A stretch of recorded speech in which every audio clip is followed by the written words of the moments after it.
We are going to discuss 6 small life changes that can lead to huge short and long-term benefits.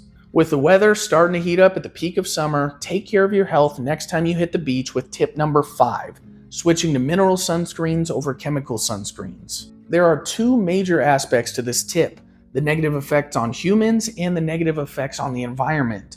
Starting with the negative effects on humans, many chemicals in sunscreens have been associated with altered estrogen, androgen, and progesterone activity, reproductive and developmental toxicity, and impaired function of the thyroid, liver, and kidneys. I would like to add the caveat that one of the most referenced studies involves the effects on rats directly ingesting fairly large amounts of these harmful chemicals included in sunscreens that aren't really that realistic or applicable for typical use for most people. But there is another study showing how these chemicals can be absorbed into the body through the skin by observing significant increases in harmful substance levels in human urine, plasma, and breast milk from topical applications of sunscreen.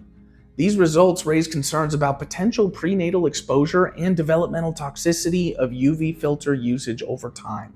This is another area that I think is pretty understudied, and I predict more evidence of how harmful some of these chemicals are will become more well known within the next 5 to 10 years. So try your best to avoid sunscreens that use any of the chemicals listed here. Take a screenshot and use it as a good rubric when shopping around for safer sunscreen alternatives.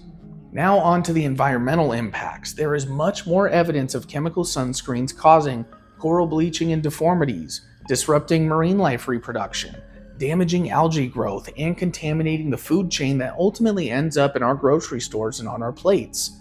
By switching to a mineral sunscreen, while slightly more expensive, can help you avoid any potential long-term chronic health issues and prevent damage to marine life environments that eventually end up affecting our food supplies.